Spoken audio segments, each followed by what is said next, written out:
বিলাসবাবু আর দীপক ঝি মনোরমার সঙ্গে বাগানে যান। সেখানে একটা কেয়া গাছের ঝোপের নিচে চিত হয়ে শুয়ে আছে একটি মেয়ে। বছর 20-22 বয়স তার। বুকের বাঁদিকে একটা গভীর ক্ষত, তা দিয়ে রক্ত বের হয়ে জমাট বেঁধে আছে। দীপক ভালো করে দেখে বলে, হোমিসাইডাল গান শুট ওন্ড, খুব কাছ থেকে গুলি করা হয়েছে।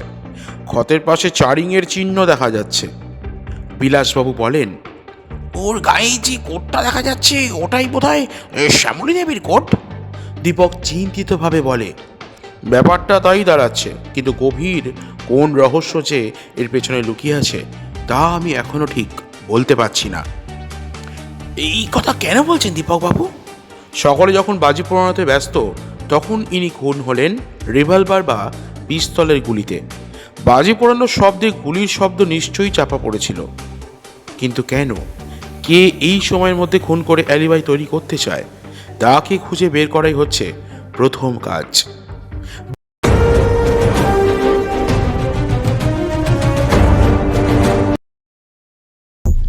এটি একটি কাল্পনিক উপন্যাস। বাস্তবে এর সাথে মিল নিতান্তই আকস্মিক এবং কাকতালীয়। ধূমপান এবং মদ্যপান স্বাস্থ্যের পক্ষে ক্ষতিকারক, এতে ক্যান্সার হয়। নমস্কার, আমি লোকনাথ। গল্প অ্যান্ড কো চ্যানেলে আপনাদেরকে স্বাগত। বিভিন্ন স্বাদের গল্প, প্রবন্ধ এবং উপন্যাস শুনতে আমাদের চ্যানেলটিকে ফলো করুন এবং সাবস্ক্রাইব করে পাশে থাকুন। আজকের উপন্যাস স্বপন কুমারের কাহিনী অবলম্বনে মুখার্জি ভিলা। নিজের ইচ্ছার বিরুদ্ধে কোনো কাজে হাত দেওয়া প্রখ্যাত রহস্য অনুসন্ধানে দীপক চ্যাটার্জির স্বভাব নয়, কিন্তু তবু মাঝে মাঝে তাকে এরকম অবস্থায় পড়তে হয় যে ইচ্ছার বিরুদ্ধেও সে দু একটা কাজে জড়িয়ে পড়ে। রাঁচিতেও তার অবস্থা হয়েছিল অনেকটা সেই রকম। দীর্ঘদিন ধরে কলকাতার নানা কাজে জড়িয়ে থেকে এবং প্রচুর পরিশ্রম করে দীপকের শরীর ভেঙে পড়ছিল। দীপকের বন্ধু বিখ্যাত ডাক্তার মিস্টার পাল বললেন, আপনাকে কিছুদিনের জন্য অবশ্যই সম্পূর্ণ বিশ্রাম নিতে হবে। যদি এখনো শরীরের দিকে নজর না দেন তবে এরপর আমরা আর আপনার দায়িত্ব নিতে পারবো না। দীপক নিজেও বুঝতে পেরেছিল তার শরীর ধীরে ধীরে কেমন দুর্বল হয়ে পড়ছে। তাই ডাক্তার পালের কথায় আত্মসমর্পণ করা ভিন্ন তার গত্যন্তর ছিল না। দীপক কলকাতা থেকে রাঁচিতে ট্রাঙ্ক কল করে সেখানকার হোটেলে একটি সিটের ব্যবস্থা করে নিয়েছিল। তারপর সেখানে এসে যেদিন হোটেল ম্যাজেস্টিকের 3 নম্বর ফ্ল্যাটে নিজের জিনিসপত্র রেখে স্থির হয়ে বসল, সেদিন সে নিশ্চয়ই ভেবেছিল যে আগামী 6 মাসের মধ্যে সে আর কোনো কাজে হাত দেবে না, শুধু খাওয়া বেড়ানো আর নিশ্চিন্ত বিশ্রাম। কিন্তু এখানেও এক বাধা দেখা গেল। দিন 15 ধরে নিশ্চিন্তে সময় কাটিয়ে আর নানা জায়গায় বেরিয়ে তার শরীরটা সবে একটু মজবুত হয়ে উঠেছে। এমন সময় নতুন একটা ব্যাপারে তাকে নিজের ইচ্ছার বিরুদ্ধেও জড়িয়ে পড়তে হলো আকস্মিকভাবে। রাঁচি পুলিশ স্টেশনের বড় দারোগা বিলাসবাবু বেশ একটু শান্ত, নিরীহ, কর্তব্যপরায়ণ গোছের লোক। দীপক রাঁচিতে যাবার সঙ্গে সঙ্গে অল্প কয়েকদিনের মধ্যে তার সঙ্গে বেশ নিবিড় আলাপ জমে উঠল। দীপকের মতো প্রখ্যাত গোয়েন্দার সঙ্গে পরিচিত হয়ে তারা সকলেই বেশ আনন্দিত হলেন। দীপকও মাঝে মাঝে পুলিশ স্টেশনে গিয়ে তাস খেলা, গল্প করা ইত্যাদি অবসর বিনোদনের নানা সুবিধা লাভ করে আনন্দিত হলো। সেদিন রাত তখন 9টা কি 9:30। থানার কক্ষে বসে ব্রিজ খেলছিলেন বিলাসবাবু, মিস্টার চৌবে, মিস্টার মিশ্র ইত্যাদি পুলিশ বিভাগের লোক আর দীপক। রাত ঠিক 10টা বাজার সঙ্গে সঙ্গে একটা সাইকেল রিক্সা নিয়ে সে হোটেলে ফিরে যাবে, এই ছিল দীপকের ইচ্ছা। কিন্তু রাত 9:30 নাগাদ হঠাৎ একজন ভদ্রলোক থানায় প্রবেশ করেন প্রায় ছুটতে ছুটতে। তার সারা চোখে মুখে একটা অনাবশ্যক ভয় আর দুশ্চিন্তার ছাপ। ওরা সকলেই প্রায় একসঙ্গে প্রশ্ন করেন, কি ব্যাপার বলুন তো, আপনি হঠাৎ এভাবে? বাধা দিয়ে ভদ্রলোক বলে ওঠেন, খুন মানে মার্ডার। আমার সম্পর্কিত আমার বোন অনুভাকে এইমাত্র আমাদের বাড়ির বাগানে মৃত অবস্থায় পাওয়া গেছে। আপনি কোত্থেকে আসছেন? বিলাসবাবু প্রশ্ন করেন। মুখার্জি ভিলা থেকে। মুখার্জি ভিলা থেকে। মুখার্জি ভিলার বর্তমান মালিক তো একটি মেয়ে, শ্যামলী দেবী না কি যেন নাম? হ্যাঁ, শ্যামলী আমার জ্যাঠতো বোন, ওই এখন মুখার্জি ভিলার মালিক। উনি তো অবিবাহিতা, তাই না? হ্যাঁ, মানে আমরা তাই জানি। আপনি কথাটা এভাবে ঘুরিয়ে বলছেন কেন? না, ও কিছু না। দীপক এতক্ষণ চুপচাপ বসে প্রায় 35 বছর বয়স্ক, স্বাস্থ্যবান, দীর্ঘদেহী, সুট পরিহিত লোকটিকে লক্ষ্য করছিল। এবারে সে প্রশ্ন করে, আপনার নাম? সৌরীন্দ্রমোহন মুখার্জি। আচ্ছা, আপনি কি মুখার্জি ভিলাতেই থাকেন? না, আমি পৃথক বাড়িতে থাকি। আমার বিবাহটা আমার জ্যাঠামশাইয়ের মতের বিরুদ্ধে হয়েছিল, তাই উনি আমাকে সেখানে থাকতে দেননি। আপনার জ্যাঠামশাই কি সম্পত্তি থেকে আপনাকে একেবারে বঞ্চিত করেছিলেন? হ্যাঁ, তাই। তবে আপনি সেখানে তখন? না, আমি সম্পূর্ণ পৃথক থাকি বটে, তবে আজকের একটা উৎসব উপলক্ষে আমি মুখার্জি ভিলায় এসেছিলাম। আচ্ছা, আপনি কি করেন? আমি ওভারসিয়ারি পাশ করে এখন বিল্ডিং কন্ট্রাক্টরি করি। রাঁচি এবং তার আশেপাশের সব জায়গায় আমার কাজ চলছে। পাশ থেকে বিলাসবাবু বলে ওঠেন, হ্যাঁ, কন্ট্রাক্টর হিসাবে উনি ইতিমধ্যে বেশ সুনাম অর্জন করেছেন।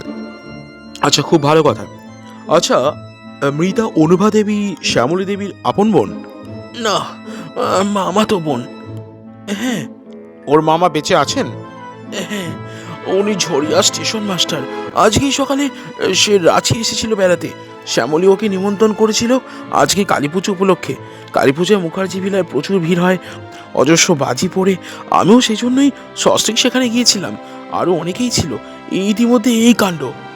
এই হত্যাকাণ্ড সম্পর্কে আপনার কি ধারণা সৌরেনবাবু? একটু ইতস্তত করে সৌরেনবাবু বললেন, আমার মনে হয় হত্যাকারী শ্যামলীকেই হত্যা করতে চেয়েছিল, কিন্তু ভুল করে করেছে অনুভাকে। আপনার এই কথা মনে হবার কারণ? প্রথম কারণ হচ্ছে অনুভা আজকেই এসেছে রাঁচিতে, তার ওপর রাঁচির কোনো লোকের রাগ থাকা অসম্ভব। আর দ্বিতীয় কারণ হচ্ছে সেই সময়, অর্থাৎ যে সময় সে নিহত হয়, তখন অনুভার গায়ে ছিল শ্যামলীর ওভারকোট। সবুজ রঙের ওভারকোট গায়ে অনুভাকে দেখে বোধহয় হত্যাকারী অন্ধকারে তাকে শ্যামলী বলে মনে করেছিল। দীপক মনোযোগ দিয়ে ভদ্রলোকের প্রত্যেকটি কথা শুনছিল। মনোযোগের গভীরতায় তলিয়ে গিয়েছিল তার মন। দীপকের চোখের দৃষ্টি যেন সৌরিনবাবুর অন্তরের গভীরতম প্রদেশ পর্যন্ত স্পর্শ করেছিল। একটু থেমে সৌরিনবাবু আবার বলে চলেন, আর তৃতীয় কারণ হচ্ছে, এর আগে শ্যামলীর জীবনের উপর দিয়ে তিনটে সিরিয়াস অ্যাটেম্প্ট হয়ে গেছে। 3 বার। বিলাসবাবু যেন উত্তেজনায় নড়ে চড়ে বসেন। দীপক তার কথায় বাধা দিয়ে বলে ওঠে, কিন্তু এখন আর আপনার এভাবে বসে থাকা শোভা পায় না বিলাসবাবু। অবিলম্বে আপনার সেখানে গিয়ে কাজ শুরু করা উচিত। জলের মাছকে ডাঙায় তুললে তার যে অবস্থা হয়, বিলাসবাবুর অবস্থাও যেন অনেকটা সেরকম। একটা হতাশ ভঙ্গিতে তিনি বলেন, কি বলছেন দীপক বাবু? আমি একা যাবো খুনে তদন্ত করতে? তার মানে? দীপক ভ্রু কোচকায়। মানে আপনাকেও যেতে হবে আমার সঙ্গে। রাঁচিতে 10 বছরে একটা খুন হয় কিনা সন্দেহ, আর আপনি জীবনে কত খুন ডাকাতি রাহাজানি কিনারা করেছেন। কাজে আপনি থাকতে আমি কিছুতেই একা এই ব্যাপারে এগোতে পারি না। কিন্তু আমি এখানে বেড়াতে এসেছি বিলাসবাবু, এখন আমি একজন মুসাফির, রহস্যানুসন্ধানী নই। তা হতে পারে, কিন্তু আপনাকে যখন পাওয়া গেছে তখন ছাড়ছি না। কাজ না করেন, দু একটা সূত্র টুত্র যদি ধরিয়ে দেন, তাও আমার অনেক কাজে লাগবে। আচ্ছা, অল রাইট। দীপককে বাধ্য হয়ে রাত 9:45টার সময় নিজের ইচ্ছার বিরুদ্ধে ছুটতে হয় খুনের কেসের কিনারা করবার জন্যে। দীপক এবং বিলাসবাবু খুনের তদন্তে এলেও ইতিপূর্বে মুখার্জি ভিলাকে ঘিরে যে রহস্যের জাল পাকিয়ে উঠেছিল, তার কোনো খবরই তাদের জানা ছিল না। রাত ঠিক 10টায় সময় তারা এসে মুখার্জি ভিলার সামনে দাঁড়ালেন। বড় রাস্তার ওপর দোতলা বাড়িটা, তার পাশ ঘেঁষে চওড়া রাস্তা চলে গেছে এঁকে বেঁকে। বাড়ির সামনে ছোট্ট লন, ডান অংশে একটা বাগান, তাতে নানা ধরনের ফুলের গাছ লাগানো। নানা রঙের সব ফুল ফুটে রয়েছে, সিজন ফ্লাওয়ার, আইভি লতার গুচ্ছ। রাঁচির মতো শহরে ওরকম একটা বাড়ি সত্যি গৃহস্বামীর সুরুচির পরিচয় দেয়। অট্টালিকার মতো মস্ত বড় বাড়িটা। রাঁচি শহরের বুকের ওপর বাঙালির তৈরি একটি কীর্তিস্তম্ভ যেন।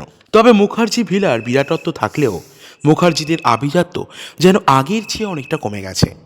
তার কারণ শ্যামলী দেবীর দাদামশাই শ্রী বিপিন মুখার্জি নানা ব্যবসায় লক্ষাধিক টাকা উপার্জন করে বাড়িটা তৈরি করেছিলেন। ব্যাংকেও প্রচুর টাকা এবং চালু ব্যবসায় রেখে মারা যান তিনি। কিন্তু শ্যামলীর বাবা স্বর্গত অনিমেষ মুখার্জি ব্যবসায় প্রচুর টাকা লোকসান দেওয়ার পর কারবার গুটিয়ে নেন। 2 বছর রোগে ভুগে মারা যান তিনি। এখন এই বিরাট বাড়ি ছাড়া শ্যামলী মুখার্জির হাতে আর কি আছে তা কেউ জানে না। বিরাট মুখার্জি ভিলাতে এখন শ্যামলী, তার খাস ঝি মনোরমা আর একজন দারোয়ান ছাড়া কেউ থাকে না। শ্যামলী সৌরিন মুখার্জিকে অনেকবার সেখানে এসে থাকতে বলেছে, কিন্তু জ্যাঠামশাই তাকে ও বাড়ি থেকে দূরে সরিয়ে দিয়েছিলেন বলে তিনি আর সেখানে ফিরে আসেননি। দীপক, সৌরিনবাবু আর বিলাসবাবু মুখার্জি ভিলার গেট পেরিয়ে লাল সুরকির ঢালা পথ ধরে ভেতরের দিকে এগিয়ে গেলেন। লনের পর বাঁধানো পেভমেন্ট, তারপর পাথর বাঁধানো বারান্দা, সেখানে বড় বড় সব হাতির দাঁত, বাঘ, হরিণ, ভল্লুক ইত্যাদির মাথা ও দেহের নানা অংশ সাজানো। এই বংশের অনেকেই যে অতীতে বলবান, সাহসী এবং শিকারপ্রিয় ছিলেন তাও থেকে স্পষ্ট বেশ বোঝা যায়। নেপালি দারোয়ান এগিয়ে এসে তাদের সেলাম দেয়। ও ওরা সব কোথায়? সৌরিনবাবু প্রশ্ন করেন। দিদিমণিরা আছেন ওপরের ঘরে, দোতলায়। সোজা সিঁড়িপথ ধরে তিনজনে ওপরে উঠে যান। সিঁড়ির ওপর কয়ার ম্যাটিং বিছানো, সিঁড়ির শেষে বড় বারান্দা, তাতে সার সার চেয়ার পাতা, কয়েকটি টেবিল, চেয়ারগুলিকে ঘিরে কয়েকজন বসে। সৌরিনবাবু পরিচয় করিয়ে দেন। ইনি হচ্ছেন স্থানীয় ধারা ধারকা বিলাসবাবু, আর ইনি কলকাতার খ্যাতনামা রহস্যানুসন্ধানী দীপক চ্যাটার্জি, আর এই হচ্ছে মুখার্জি ভিলার বর্তমান স্বত্বাধিকারিণী শ্যামলী মুখার্জি। নমস্কার প্রতি নমস্কারের পালা শেষ হয়। দীপক ভালো করে শ্যামলী মুখার্জিকে নিরীক্ষণ করে। বছর 20 বয়স, গায়ের রং উজ্জ্বল শ্যামবর্ণ, পরনের শাড়ির ওপর কাশ্মীরি শাল চাপানো, চোখ মুখ ফুলো ফুলো। একটু আগেই যে সে কাজ ছিল তা বেশ স্পষ্ট বোঝা যায়। চুল উস্কো খুস্কো, কিন্তু এর মধ্যেই একটা জিনিস খুব মনোযোগ দিয়ে দীপক লক্ষ্য করলো। তা হচ্ছে শ্যামলী দেবী যতটা ভেঙে পড়েছেন এই খুনের ব্যাপারে, সারা বাড়িতে কিন্তু তেমন শোকের ছায়া খুঁজে পাওয়া যায় না। শ্যামলী কাঁপা কাঁপা গলায় বলে, দীপক বাবুর মতো লোক যদি এ কেসের ভার দয়া করে গ্রহণ করেন তবে আমি অনেকটা নিশ্চিন্ত হব। আমি জানবো এ কেসের কিনারা হতে আর দেরি নেই। দীপক বলে, আমি চেষ্টা করব শ্যামলী দেবী। শ্যামলী তখন উপস্থিত অতিথিদের সঙ্গে দীপকের পরিচয় করিয়ে দেয়। এ হচ্ছে আমার বান্ধবী রমলা, আর ইনি হচ্ছেন ওর স্বামী প্রদীপ চ্যাটার্জি। ইনি হচ্ছেন সৌরিন্দার বন্ধু বিমলবাবু। ইনি হচ্ছেন শীলা দেবী, আমার বাবার বান্ধবী। ইনি একবার খুব বড় বিপদের সময় বাবাকে রক্ষা করেছিলেন। বাবা তখন মাত্রাতে ছিলেন একটা কাজে। সেই থেকেই ইনি এবং এর স্বামী মিস্টার সুন্দরামের সঙ্গে আমাদের পরিবারের জানাশুনো। তারপর এরা এখানে এসে ব্যবসা শুরু করেন, এখনও এখানেই আছেন। ইনি হচ্ছেন মিস্টার সুন্দরাম। এরা সকলেই খুনের সময় এ বাড়িতেই ছিলেন। সকলকে নমস্কার জানিয়ে দীপক বলে, আচ্ছা আপনারা এখানে বসুন, আমরা আগে মৃতদেহটা একবার পরীক্ষা করে দেখতে চাই। সেটা কোথায় আছে? শ্যামলী ঝি মনোরমাকে লক্ষ্য করে বলে, যা তো, তুই এদের বাগানে নিয়ে যা। তারপর দীপককে লক্ষ্য করে সে বলে, আমার মনের এই অবস্থায় আমি আর ও দৃশ্য দেখতে পারবো না, কিছু মনে করবেন না আপনারা। বিমলবাবু বলেন, আমরা এই মৃতদেহ নাড়াচাড়া করতে দিইনি, কারণ তাতে কোনো মূল্যবান সূত্র নষ্ট হয়ে যেতে পারে। বাগানে ওই অবস্থাতেই তা রাখা আছে। বিলাসবাবু আর দীপক ঝি মনোরমার সঙ্গে বাগানে যান। সেখানে একটা কেয়া গাছের ঝোপের নিচে চিত হয়ে শুয়ে আছে একটি মেয়ে। বছর 20 বয়স তার হবে। বুকের বাঁদিকে একটা গভীর ক্ষত, তা দিয়ে রক্ত বের হয়ে জমাট বেঁধে আছে। দীপক ভালো করে দেখে বলে, হোমিসাইডাল গানশুট উন্ড, খুব কাছ থেকে গুলি করা হয়েছে। ক্ষতের পাশে চারিংয়ের চিহ্ন দেখা যাচ্ছে। বিলাসবাবু বলেন, ওর গায়ে যে কোটটা দেখা যাচ্ছে ওটাই বোধহয় শ্যামলী দেবীর কোট। দীপক চিন্তিতভাবে বলে, ব্যাপারটা তাই দাঁড়াচ্ছে, কিন্তু গভীর কোন রহস্য যে এর পেছনে লুকিয়ে আছে তা আমি এখনো ঠিক ধরতে পারছি না। এই কথা বলছেন কেন দীপকবাবু? সকলে যখন বাজি পোড়ানোতে ব্যস্ত তখন ইনি খুন হলেন রিভলভার বা পিস্তলের গুলিতে। বাজি পোড়ানোর শব্দে গুলির শব্দ নিশ্চয়ই চাপা পড়েছিল, কিন্তু কেন? কে এই সময়ের মধ্যে খুন করে অ্যালিবাই তৈরি করতে চায়, তাকে খুঁজে বের করাই হচ্ছে প্রথম কাজ। বিলাসবাবু কোনো কথা বলেন না। একটু পরে বলেন, তাহলে মৃতদেহটা পাঠিয়ে দিই পোস্টমর্টমের জন্য? হ্যাঁ তা দিন, দীপক চিন্তিতভাবে উত্তর দেয়। দীপক এবং বিলাসবাবু ফিরে আসেন বাগান থেকে। বিলাসবাবু বলেন, আপনাদের আমরা 1 ঘন্টার মধ্যে ছেড়ে দেবো। শুধু পৃথক পৃথকভাবে কতগুলো প্রশ্ন করে আপনাদের কাছ থেকে কিছু জানতে চাই। আশা করি প্রত্যেকেই সত্যি কথা বলে এ ব্যাপারে আমাদের সাহায্য করবেন। সকলেই ঘাড় নাড়েন। দীপক শ্যামলীকে বলে, ওপাশের ঘরে আমরা প্রত্যেককে পৃথক পৃথকভাবে প্রশ্ন করব। আপনাকেই আগে কিছু জিজ্ঞাসা করতে চাই শ্যামলী দেবী। হ্যাঁ বেশ তো, আমি এখন মনটাকে অনেকটা দৃঢ় করেছি দীপকবাবু। পাশের ঘরে গিয়ে ওরা তিনজনে বসে পড়ে। দীপক শ্যামলীর মুখের দিকে তাকিয়ে বলে, আপনার জীবনের উপর দিয়ে পরপর 3টে সিরিয়াস অ্যাটেম্প্ট হয়ে গেছে বলে শুনেছি শ্যামলী দেবী, সে বিষয়ে কিছু বলতে কি আপনার আপত্তি আছে? না, ওরা সকলেই এই বিষয়ে শুনেছেন, কাজে বলতে আমার আপত্তি নেই। তাহলে গোড়া থেকেই সব কথা শুরু করতে হয়। ঘরের পরিবেশ অপরিসীম গাম্ভীর্যে থমথম করতে থাকে। সেই নীরবতা তরঙ্গ ভঙ্গ করে শ্যামলীর কথা ধ্বনিত হয়। আমার জীবনের ওপর পরপর যে 3টে হত্যা প্রচেষ্টা ঘটে গেছে মিস্টার চ্যাটার্জি, তাকে অনেকে হয়তো বলবে শুধুমাত্র অ্যাক্সিডেন্ট, কিন্তু আমি এখনো সে বিষয়ে নিশ্চিন্ত হতে পারিনি। শ্যামলী একটু দম নেয়, তারপর বলে চলে, প্রথমের ঘটনাটা আমার তেমন আশ্চর্য বলে মনে হয়নি, কারণ এরকম ঘটনা দৈবক্রমেও ঘটতে পারে, কিন্তু পরের ঘটনাগুলো সত্যিই মারাত্মক। আমি যে ঘরে শুই তার উপর দিকে আমার খাট থেকে কিছুটা উঁচুতে দাদামশাইয়ের বিরাট একটা বাঁধানো অয়েল পেন্টিং ঝোলানো আছে। আমি অবশ্য একটু পরেই আপনাদের সেটা দেখাবো। সেদিন রাত 12টা হবে।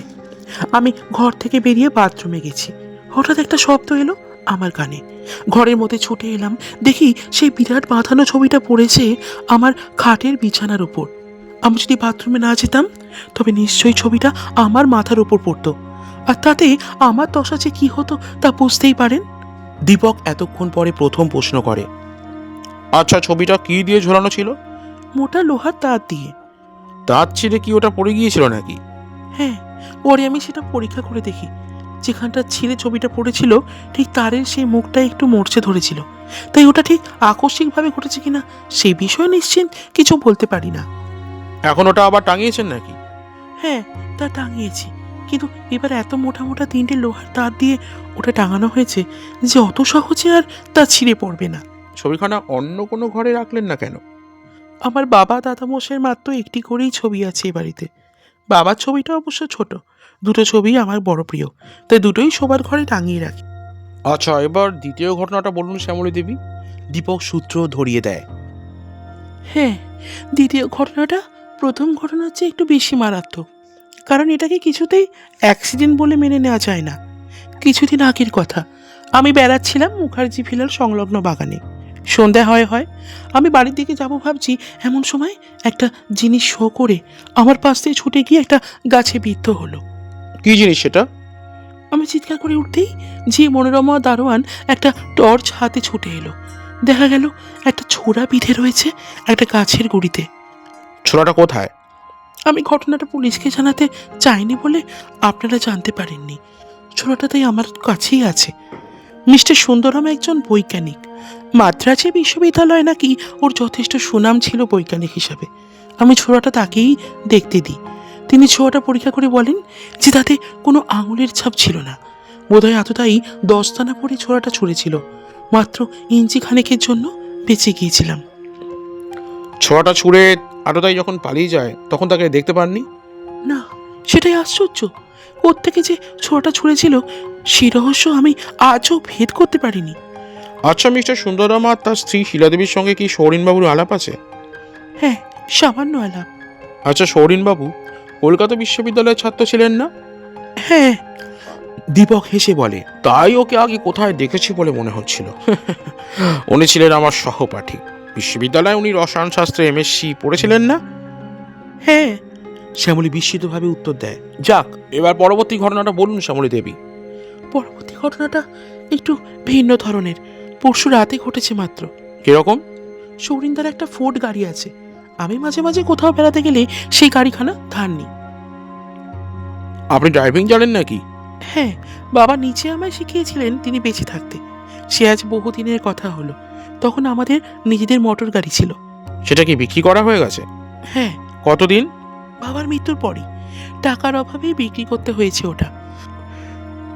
আপনারা বোধহয় জানেন, বাবা বেঁচে থাকতে ইউরোপে ব্যবসায় তাকে যথেষ্ট ক্ষতিগ্রস্ত হতে হয়েছিল। হ্যাঁ, শুনেছি কিছু কিছু। সেই ব্যাপারেই আমি চেয়েছিলাম তার মৃত্যুর পর সব দেনা শোধ করে ফেলতে। তাই বাড়িটা মর্টগেজ রেখে আর গাড়িটা বিক্রি করে অনেক দেনা শোধ করা হয়েছিল। যাক, এবার ঘটনাটা বলুন। হ্যাঁ, এবার ঘটনাটা বলি। গাড়ি বিক্রি করেও খুব বেশি অসুবিধা হয়নি আমার, কারণ আমি ইচ্ছে মতো সৌরিন্দার সেই গাড়িটা ব্যবহার করতে পারতাম। সেদিন গাড়িটা নিয়ে গ্যারেজে রেখেছি। খাওয়া দাওয়া শেষ করে 8 ঘন্টা পর গ্যারেজ থেকে গাড়িটা নিয়ে বেরিয়েছিলাম বিশেষ কাজে। আমার কথা ছিল রাঁচি যাবার। পথের মধ্যে সবেমাত্র মাইলখানি যাবার পর গাড়ি এমনভাবে উল্টে আঁকা বাঁকা পথে চলতে লাগলো যে আমি চেষ্টা করেও তাকে আয়ত্তে রাখতে পারলাম না। বাধ্য হয়ে আমি লাফিয়ে পড়লাম। গাড়িটা গিয়ে রাস্তার এক পাশে পড়ল। লাফিয়ে পড়তে একটু দেরি হলে হয়তো ভীষণ আহত হতাম। অন্য গাড়ি করে ফিরে এলাম। সৌরিনদা মোটরটা পরীক্ষা করে বলেন যে কয়েকটা নাট গাড়ি থেকে খুলে ফেলা হয়েছিল। স্ট্রেঞ্জ। আচ্ছা, গ্যারেজে কি গাড়িটা চাবি বন্ধ ছিল? না, গ্যারেজ খোলাই ছিল। কে নাটগুলো খুলতে পারে বলে আপনার ধারণা? কোনো নিশ্চিত ধারণা করতে পারেনি। তাছাড়া এমন কি মূল্যবান সম্পত্তি আমার কাছে আছে যে তার লোভে কেউ আমাকে হত্যা করবার চেষ্টা করবে? আচ্ছা, বাড়িটা কি আপনি বিক্রি করতে চেয়েছিলেন কখনো? কোন বাড়ি? এই মুখার্জি ভিলা। না, এই বাড়িটা আমার প্রাণের চেয়েও প্রিয়। মর্টগেজ আছে কারো কাছে? আমাদের পুরনো অ্যাটর্নি মিস্টার সেনের কাছে। তিনি কি বাড়িটা কিনতে চেয়েছিলেন? হ্যাঁ। বিক্রি না করাতে মনক্ষুণ্ণ হয়েছিলেন কি? হ্যাঁ, কিছুটা। আচ্ছা, আপনার একা এ বাড়িতে আর থাকা কি রিস্কি নয়? তা জানি, তাই আমার এক মামাতো বোন অনুভাকে আসতে বলেছিলাম। আমার টেলিগ্রাম পেয়েই সে এ বাড়িতে এসেছিল। ছেলেবেলায় সে বহুদিন এ বাড়িতে ছিল, কিন্তু এখন বুঝতে পারছি তাকে না আনলেই ভালো হতো। এখন আর একা না থেকে উপায় কি? আপনার নিরাপত্তার কোনো ব্যবস্থা কি করেননি? ঘটনাগুলো ঘটবার পর আমি বাবার রিভলভারটা সবসময় কাছে রাখি। আমি মনে করি তা আমার নিরাপত্তা রক্ষা করবার পক্ষেই যথেষ্ট। তবে আপনার সাহায্য এই জন্যই প্রয়োজন যে আমি চাই অদৃশ্য হত্যাকারীকে খুঁজে বের করতে। শ্যামলীর সাহস ও দৃঢ়তা দেখে দীপক সত্যি অবাক হয়। একটু থেমে শ্যামলী আবার বলে চলে, আজ আমি সব দিক থেকেই সর্বশান্ত দীপকবাবু। তাই অনুভার হত্যাকারীকে খুঁজে বের করবার জন্যে যদি আমার সর্বস্ব বিসর্জন দিতে হয় তাতেও আমি রাজি। একথা বলছেন কেন শ্যামলী দেবী? তাহলে আমার জীবনের আরও কতগুলো ঘটনা আপনাকে শোনাতে হবে। আপনি এদিকে কাজ শেষ করুন, তারপর সে সব কথাই বলবো। এখন আমি বড্ড ক্লান্ত। বেশ তো, কাল সকালে না হয় সেসব কথা শোনা যাবে, দীপক সহানুভূতিপূর্ণ কণ্ঠে বলে। শ্যামলী ধীরে ধীরে ঘর ছেড়ে বেরিয়ে যায়। এরপর দীপক ডেকে পাঠায় সৌরিনবাবুকে। সৌরিনবাবু ঘরে ঢুকতেই দীপক হেসে বলে, হ্যাঁ, আপনার সঙ্গে আমি পোস্ট গ্র্যাজুয়েট ক্লাসে একসঙ্গে পড়েছিলাম, তাকে আপনার মনে নেই? সৌরিনবাবু হেসে বলেন, আমার ঠিকই মনে ছিল, কিন্তু আপনি বর্তমানে একজন বিখ্যাত ব্যক্তি, যদি আমাকে চিনতে না পারেন সেই ভয় পরিচয় দিইনি। দীপক প্রশ্ন করে, আচ্ছা, অনুমা দেবীর সঙ্গে শ্যামলী দেবীর ঘনিষ্ঠতা কীরকম ছিল? খুবই। দার্জিলিং, পুরী, নৈনিতাল, ওয়ালটেয়ার ইত্যাদি জায়গায় ওরা ঘুরেছে একসঙ্গে। পুরীতে অবশ্য আমরা সব একসঙ্গেই গিয়েছিলাম। দীপক বলে, আচ্ছা, মৃতদেহটা প্রথমে দেখতে পায় কে? আমি। অবশ্য আমার সঙ্গে ছিল আমার বন্ধু বিমল। আচ্ছা, আগাগোড়া ঘটনাটা বলুন তো সৌরিনবাবু। হ্যাঁ, সব ঘটনাই আপনাকে বলছি। প্রত্যেক বছর কালী পুজোতে বিভিন্ন বাজির অনুষ্ঠান হয় এই মুখার্জি ভিলাতে। এবারকার উৎসবে শ্যামলী আমাদের নেমন্তন্ন করেছিল। এখানে এসে দেখি আমার আগেই অন্য সব অতিথিরা এসে গেছেন। শ্যামলী আমাকে আসতে দেখে বলল, চলুন সৌরিনদা, ওধারে বাগানের পাশে সব অতিথিরা জমায়েত হয়েছেন আতশবাজি পোড়া দেখবার জন্য, সেখানে যাওয়া যাক। আমি এগুলোম তার সঙ্গে। বাগানে সকলেই সমবেত হয়েছিল। ধীরে ধীরে দুটি আলো নিভিয়ে দেওয়া হলো। দারোয়ান এগিয়ে গিয়ে দুটি তুবড়িতে আগুন দিল। তারপর সার সার নানা বিচিত্র রঙের সমারোহ নিয়ে অনেকগুলি তুবড়ি জ্বলতে লাগলো। তারপর শুরু হলো নানা ধরনের বাজির খেলা, হাউই, চারকি, ফানুস, দোদমা, এমনকি কত সব বাজি। এমনিভাবে বাজি পণ্য দেখতে দেখতে অনুভা হঠাৎ বলে উঠল, আমার বড্ড শীত করছে বিজয়া, যাই আমার শালটা আনিকে। দীপক এবার বাধা দিয়ে বলল, আচ্ছা, বিজয়া কার নাম সৌরিনবাবু? সৌরিনবাবু হেসে বললেন, বিজয়া হচ্ছে শ্যামলীর পোশাকি নাম, ওর বাবা রেখেছিলেন, তবে ও শ্যামলী নামটাই বেশি ব্যবহার করে। আচ্ছা, তারপর? তারপর শ্যামলী বলল, তুই তাহলে আমার ফারকোটটা গায়ে দিয়ে চল, আমি একটু পরে গিয়ে আমার শালটা নেব। অনুভা শ্যামলীর গায়ের সবুজ ফারকোটটা গায়ে পরে তার শালটা আনতে গেল। মিনিট দুয়েক বাদে শ্যামলী গেল তার ঘরের দিকে। আমি আর বিমল মিনিট তিনেক বাদে গেলাম ল্যাট্রিনের দিকে। সেখান থেকে বেরিয়ে দুজনে বাগানের দিকে ঘুরে আসতে দিয়ে দেখি যেদিকে বাড়ি বাজি পোড়ানো হচ্ছিল তার উল্টো দিকে প্রান্তে কি একটা জিনিস পড়ে আছে। আমি বিমলকে বললাম, বিমল দেখ তো ওটা কি? বিমল বলল, হ্যাঁ চল দেখা যাক।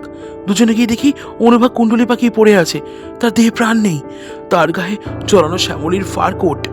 বিমল সজোরে বলে উঠল, নিশ্চয়ই আটোটাই শ্যামলী দেবী মনে করে একে হত্যা করেছে, তার ভুল ভাঙলে শ্যামলী দেবীও বাদ যাবেন না। আমি কোনো কথা বললাম না, দুটো পায়ে গেলাম ঘরে। সামনে দেখা হলো জি মনোরমার সঙ্গে। তাকে জিজ্ঞাসা করলাম দিদিমণি কোথায়। সে দোতলায় যেতে বলল। দোতলায় গিয়ে দেখি শ্যামলী তার শালটা গায়ে দিয়ে রেডিও শুনছে, তার দু চোখ দিয়ে জলের ধারা গড়িয়ে পড়ছে। আমি বললাম, ব্যাপার কি শ্যামলী? সে শুধু বলল, প্রফেসর রবিনবাবু মারা গেছেন। এতক্ষণে দীপক প্রশ্ন করল, প্রফেসর রবিনবাবুকে? পুরীতে শ্যামলীর সঙ্গে ওর আলাপ, মস্ত বড় বৈজ্ঞানিক। শ্যামলী ওকে ভালোবাসত বলে জানতাম, অনুভার সঙ্গে ওর আলাপ ছিল, কিন্তু শ্যামলী যে ওকে বিয়ে করেছিল তা কোনোদিন শুনিনি বা জানতাম না। সেদিন প্রথম শ্যামলী স্বীকার করলো যে প্রফেসর রবিনবাবু ওর স্বামী। সাপের বিষ নিয়ে তিনি নাকি রিসার্চ করেছিলেন, তা ব্যর্থ হয়েছে। উনি কেউটে সাপের কামড় নিজের শরীরে নিয়ে ওর আবিষ্কৃত ওষুধ নিজের দিয়ে ইনজেক্ট করে পরীক্ষা করেছিলেন, কিন্তু সে পরীক্ষা ব্যর্থ হওয়াতে উনি মারা গেছেন। শ্যামলী জানতো ওই দিন পরীক্ষার দিন, তাই ও তাড়াতাড়ি এসে রেডিও খুলে বসেছিল। আমি তাকে অনুভার মৃত্যুর খবর শোনাতেই সে ঝরঝর করে কাঁদতে লাগলো। শুধু বলল, হত্যাকারী আমাকে হত্যা না করে ওকে মারলো কেন? তরিতাহত বৃক্ষের মতো ও কৌছে সেই যে গা এলিয়ে দিল। তারপর আধ ঘন্টা সে কোনো কথা বলেনি। বাধ্য হয়ে আমাকে ছুটতে হলো থানায় খবর দেওয়ার জন্যে। দীপক ঘাড় নেড়ে বলল, আচ্ছা, এবার আপনি যেতে পারেন।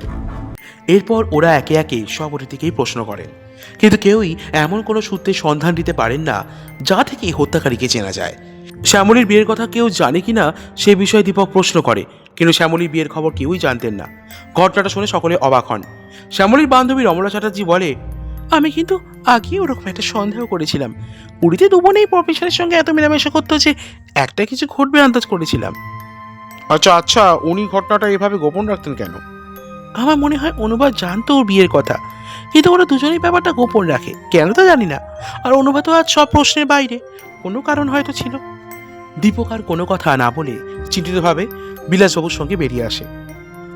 বলে, কাল শ্যামলী দেবী আরো কিছু বলবেন বলেছেন।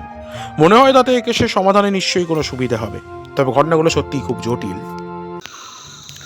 পরদিন সকাল দীপক, বিলাসবাবু আর দীপকের সহকর্মী ও বন্ধু রতনলালকে দেখা যায় মুখার্জি বিলার হলঘরে বসে থাকতে। রতন কলকাতা থেকে সেদিনই ভোরের ট্রেনে এসে পৌঁছেছে। তারপর দীপক নতুন একটা কাজে হাত দিয়েছে শুনে তাকে কিছু স্নেহ মিশ্রিত ধমক দিয়ে বলেছে, কোথাও যদি 1 মিনিট নিশ্চিন্ত হয়ে বসে থাকিস, শুধু কাজ আর কাজ, এখানে এসেও কাজের বিরাম নেই। দীপক তার অনুযোগ মেনে নিয়ে থানায় গিয়ে বিলাসবাবুর সঙ্গে রতনের পরিচয় করিয়ে দেয়। তারপর তারা রওনা হয়েছিল মুখার্জি ভিলার দিকে। একটু পরে শ্যামলী এসে ওদের তিনজনকে নমস্কার জানায়। একটি রাতের মধ্যে তার শরীরটা যেন অনেকটা ভেঙে গেছে। চোখের কোণে কালি, এলোমেলো চুল, চোখ মুখ ফ্যাকাশে, রৌদ্রদগ্ধ ফুলের মতো ম্লান, করুণ। দীপক শুরু করে, কাল আপনি কি যেন একটা কথা পরে বলবেন বলে প্রতিশ্রুতি দিয়েছিলেন, সেই জন্যই আমরা এসেছি। আশা করি আপনার কথাগুলো অনুভা দেবীর হত্যাকারীকে খুঁজে বের করতে অনেকটা সাহায্য করবে। শ্যামলী বলে, হ্যাঁ, অনুভা যদিও আমার মামাতো বোন, তবু আমি ওকে নিজের বোনের প্রতি যতটা হতে পারে তার চেয়েও বোধহয় বেশি ভালোবাসতাম। আমি চাই ওর হত্যাকারীকে খুঁজে বের করে শাস্তি দিন। একটু থেমে শ্যামলী আবার বলে, যে কথাটা আপনাদের পরই বলবো বলেছিলাম তা হচ্ছে আমি বিবাহিতা, কিন্তু এতদিন কথাটা চেপে রাখার প্রয়োজন ছিল। কাল যে সময় অনুভা মারা যায় তার কিছু আগেই আমি আমার স্বামীর মৃত্যু সংবাদ পাই, তাই এখন আর সে কথা জানাতে দ্বিধা নেই। দীপক বলে, প্রফেসর রবিনবাবুর কথা বলছেন তো? হ্যাঁ, কিন্তু আপনি কি করে জানলেন? সৌরিনবাবুর কাছে আমরা সব শুনেছি এ কথা। ও, সৌরিনদা তাহলে সব কথাই বলেছেন? হ্যাঁ, কিন্তু আপনি কথাটা এতদিন চেপে রেখেছিলেন কেন? সে কথাটা আপনারা জানেন না বুঝি? ওর কাকাই ছিলেন ওর অভিভাবক। কাকাকে উনি খুবই মান্য করে চলতেন। মাস দুয়েক আগে মারা গেছেন তিনি, তাই উনি কাকার প্রচুর সম্পদের অধীশ্বর হয়ে উঠেছিলেন, কিন্তু তবু বিজ্ঞানের নেশা ছাড়তে পারেননি। সেই নেশাই ওর মৃত্যুর কারণ হলো। যাক সে কথা। ওর কাকা ছিলেন কিছুটা নারী বিরোধী। তিনি ভাবতেন বিয়ে করলে ওর প্রতিভা নষ্ট হবে। তিনি কেন এরকম ছিলেন? ওর কাকা অমিয়বাবুর বিবাহিত জীবন সুখের হয়নি, তাই তিনি বোধহয় নিজের অজ্ঞাতে একজন নারী বিদ্বেষীতে পরিণত হয়েছিলেন। কই, প্রফেসর রবিনবাবু নারী বিদেশী ছিলেন এমন কথা তো আমরা এর আগে কখনো শুনিনি। ঠিক নারী বিদ্বেষী বলতে যা বোঝায় তেমন কিছু হয়তো নয়, তবে তার মনের কোণে এমন একটি ধারণা ছিল বলেই তিনি চাইতেন না যে তিনি বিয়ে করেন। তিনি ভাবতেন বিয়ে করলে বোধহয় ওর প্রতিবার অপমৃত্যু ঘটবে। অবশ্য অনেক প্রতিভাবান লোকের মনের কোণেও এমনই একটা ভুল সংস্করণ থাকে। আচ্ছা, আপনার জীবনের ওপরে যে অ্যাটেম্প্ট হয় তা আপনি পুলিশে জানাননি কেন? ম্লান হেসে শ্যামলী বলে, সেগুলো যে আসলে পুলিশে জানাবার মতো ভাবেই ঘটেনি। প্রথম এবং শেষেরটা ঘটেছে অনেকটা আকস্মিক দুর্ঘটনার মতো, আর দ্বিতীয়টা এমনভাবে ঘটেছিল যে আমি মনে করেছিলাম বোধহয় এরকম আর ঘটবে না। কিন্তু এখন ভাবছি পুলিশে জানালেই ভালো হতো। মনোরমা কতদিন কাজ করতে এখানে এসেছে? বহুদিন, বাবার মৃত্যুর আগে থেকে। ওকে সন্দেহ করবার কিছুই নেই। আচ্ছা, এই বাড়িতে যারা বাজি পোড়াবার সময় ছিলেন তাদের কার কার কাছে রিভলভার ছিল? আমার আর মিস্টার সুন্দরামের রিভলভার আছে বলে জানি, আর কারো থাকলে তা গোপনে থাকতে পারে, আমি জানি না। আমার রিভলভারটা আমি সেই দুর্ঘটনার পর থেকে সঙ্গে সঙ্গে রাখতাম। দীপক এতক্ষণ প্রশ্ন করছিল, হঠাৎ বিলাসবাবু এবার প্রশ্ন করেন, আচ্ছা, আপনার এমন কি মূল্যবান সম্পত্তি ছিল যার জন্য হত্যাকারী দৃষ্টি আপনার উপর পড়তে পারে? তেমন কিছুই নেই। বাড়িখানা তো মর্টগেজ পড়েছে, ব্যাংকে টাকা যা আছে তাও খুব বেশি নয়, অথচ আপনার উইল অনুযায়ী এই বাড়ি আর আপনার টাকার মালিক হচ্ছে যে লোক, তাকে আপনি সন্দেহ করেন না? মোটেই না। দীপক এবার বলে, কিন্তু একটা কথা শ্যামলী দেবী, আপনার সম্পত্তি যদিও বেশি নেই, তবু আপনার বৈবাহিক সূত্রে আপনি প্রচুর অর্থের মালিক হবেন নিঃসন্দেহে।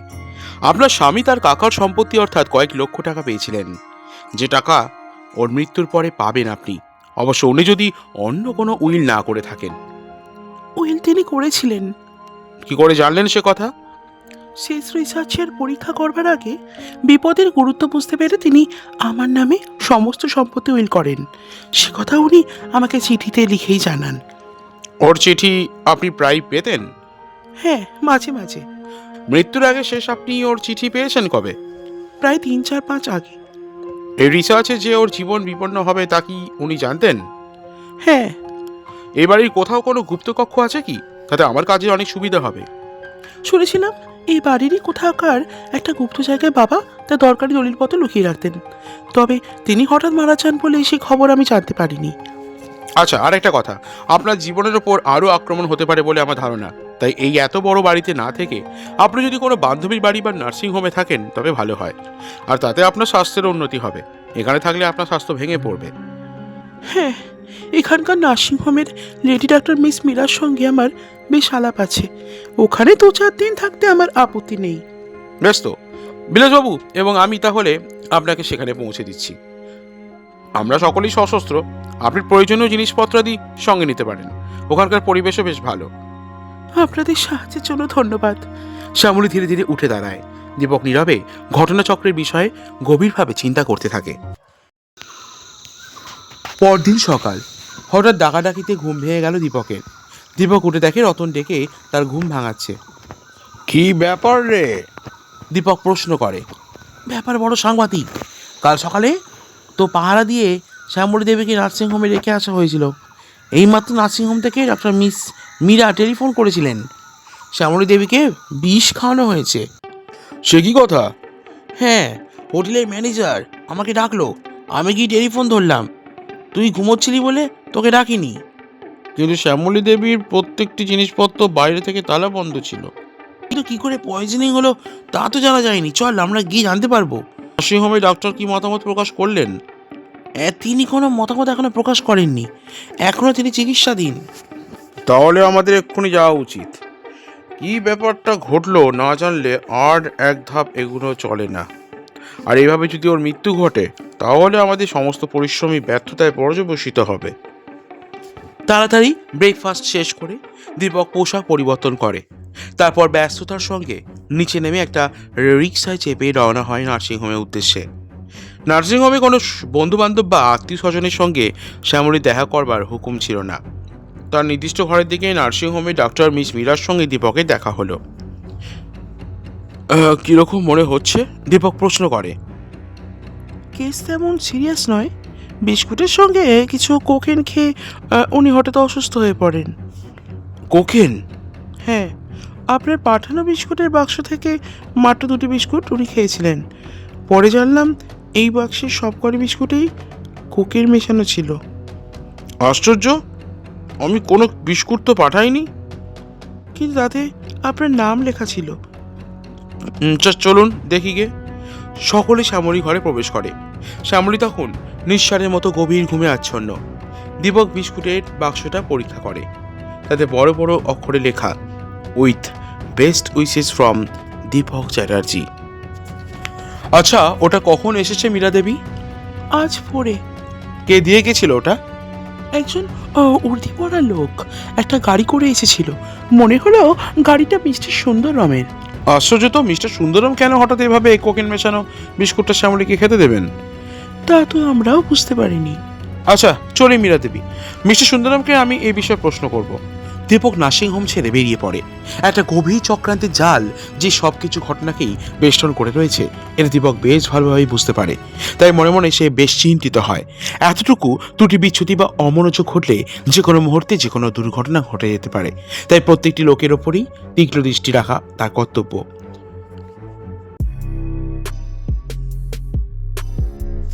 শুনছেন স্বপন কুমারের লেখা উপন্যাস মুখার্জি ভিলা। এখনো আমাদের চ্যানেলটিকে সাবস্ক্রাইব না করে থাকলে অবশ্যই করে নিন। মিস্টার সুন্দরম বাড়িতে ছিলেন। দীপককে সাদর অভ্যর্থনা করে তিনি বলেন, এমন অসময় এই গরিবের কুটিরে কি মনে করে মিস্টার চ্যাটার্জি? দীপক মৃদু হেসে বলে, কয়েকটা বিষয়ে প্রশ্ন করবার জন্যই আমি এসেছি মিস্টার সুন্দরম, বিশেষ কারণে। হ্যাঁ বলুন, কি আপনার জিজ্ঞাসা? বিশেষ কিছু জটিল ব্যাপার নয়।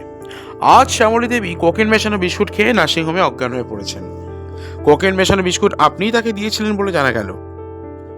হ্যাঁ, মিস্টার সুন্দরম ধীর কণ্ঠে বলেন, আমি তাকে বিস্কুট পাঠিয়ে দিয়েছি, কিন্তু তাতে কোনো কোকেন তো ছিল না।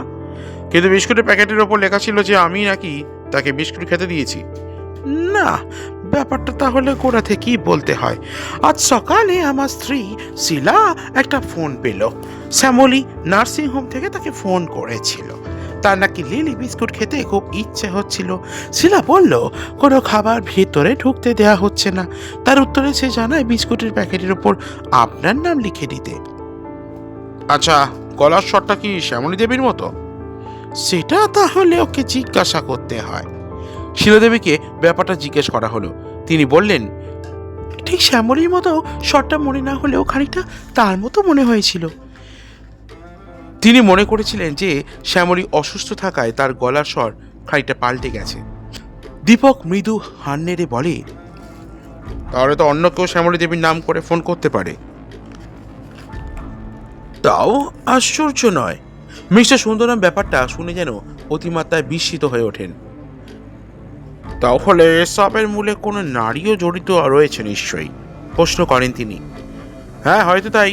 শ্যামলী দেবীর গলার স্বর অনুকরণ করতে নারী ছাড়া আর কেউ পারবে না। তাহলে কে সেই রহস্যময় নারী? মিস্টার সুন্দরম এই কথার কোনো উত্তর দেন না।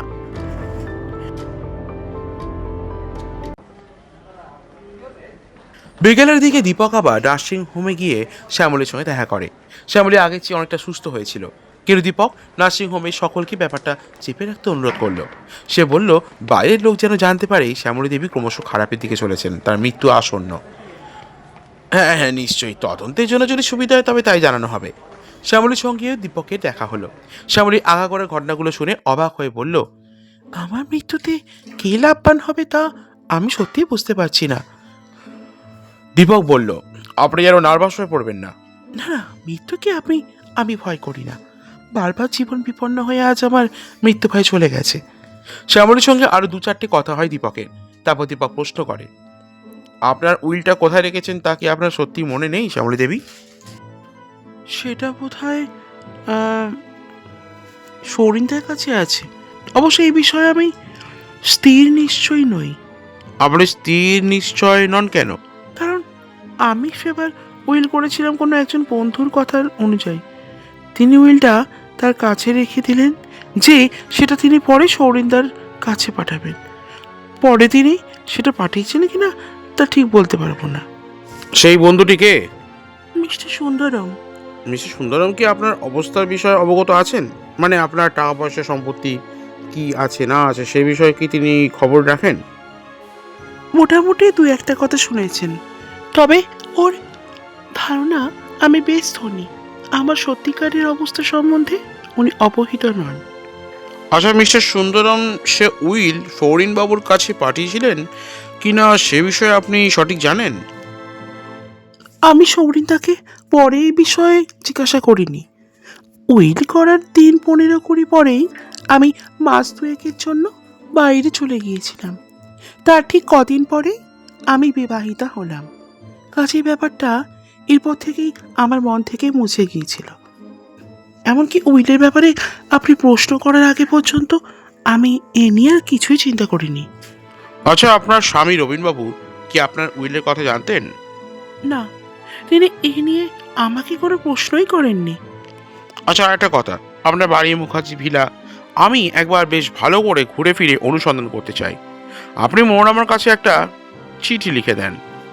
দীপক চিঠিটা নিয়ে পথে বের হবার আগে শ্যামলীকে কারো কাছে ফোন করতে বা কোনো কথা বলতে নিষেধ করে। সে যে অনেকটা সুস্থ এই খবরটা বাইরে যেন প্রকাশ না পায়। শ্যামলী বলে যে সে দীপকের কথা অক্ষরে অক্ষরে পালন করবে। শ্যামলীর কাছ থেকে বিদায় নিয়ে দীপক সোজা আসেন সৌরিনবাবুর বাড়িতে। হালকা ছোট একতলা বাড়ি সৌরিনবাবুর। শ্যামলীদের বাড়ির মতো বিরাটত্বের চমক তার নেই। বাড়িখানা ঘুরে ফিরে দেখে দীপক। মোটামুটি সৌরেনবাবুর রুচি আছে বলতে হবে। তার রুচি একটু পুরনো ধরনের। শ্যামলীদের মতো একটা আধুনিকতা তিনি পছন্দ করেন না। দীপক আবার দেখা করে মিসেস সুন্দরমের সঙ্গে। মিসেস সুন্দরম ঘন ঘন দীপককে আসতে দেখে অবাক হলেন। দীপক তখন তাকে জিজ্ঞাসা করলো উইলের কথা। উইলের কথা শুনে মিস্টার সুন্দরম বলেন, হ্যাঁ, আমি শ্যামলী দেবীকে উইল করতে পরামর্শ দিই। তিনি একখানা উইল করে আমার কাছে রাখেন, তারপর ওর নির্দেশে আমি সেটা পাঠাই সৌরিন বাবুর কাছে। আচ্ছা কিভাবে পাঠায়? By post. আচ্ছা রেজিস্ট্রি করেছিলেন কি? না। তিনি সেটা পেয়েছেন কিনা সে খবরও জানেন না? আমাকে শ্যামলী দেবী এ নিয়ে আর কোনো প্রশ্ন করেননি, তাই ভেবেছিলাম তিনি বোধহয় ওটা পেয়েছেন। দীপক আর কোনো কথা না বলে পথে বেরিয়ে পড়ে। তার মনে শুধু একটা কথাই ভেসে বেড়ায়, কে মিথ্যাবাদী, মিস্টার সুন্দরম না সৌরিন বাবু?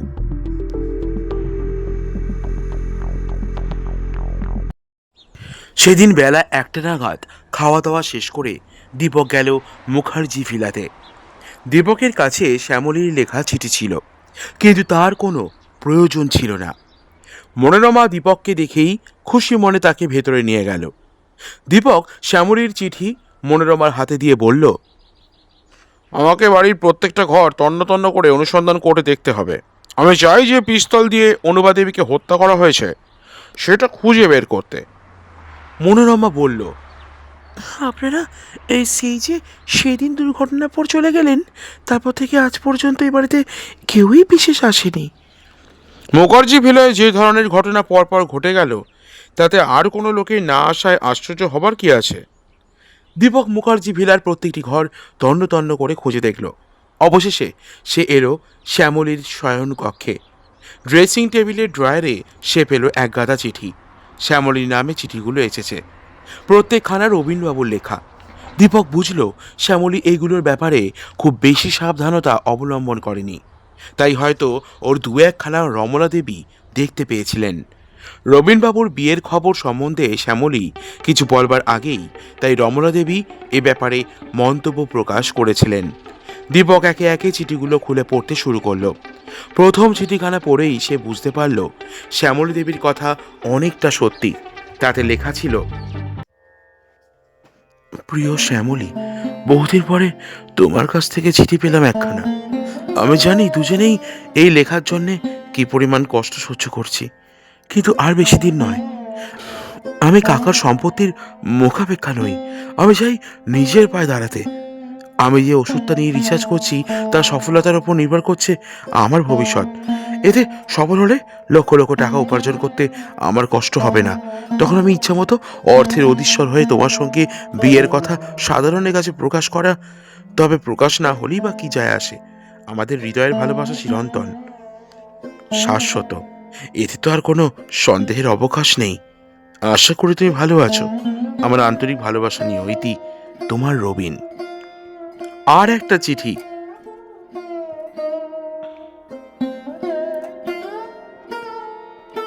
স্নেহের শ্যামলী রানী, তোমার চিঠি পেলে সত্যি যে কতটা খুশি হই তা ভাষায় প্রকাশ করা চলে না। সত্যি যেন নতুন জীবনের বাণী বহন করে আনে তোমার এক একখানা চিঠি। আমার মনের উদারতা আর কর্মক্ষমতা অনেক গুণ বেড়ে যায় তোমার চিঠি পেলে। হ্যাঁ, আমার কাজ পুরোদমেই চলছে। কাকার মৃত্যু আমাকে সত্যি দুঃখ দিয়েছে, কিন্তু একটা কথা মনে করে আমি সে দুঃখের কথা ভুলে যাচ্ছি। তা হচ্ছে আমি আবার তোমার সঙ্গে মিলতে পারবো চিরদিনের জন্যে। আমাদের এই মিলন, এ কথা ভাবতেই গর্বে ও আনন্দে আমার মন ভরে উঠছে যেন। আমি আজ বিরাট অর্থের মালিক।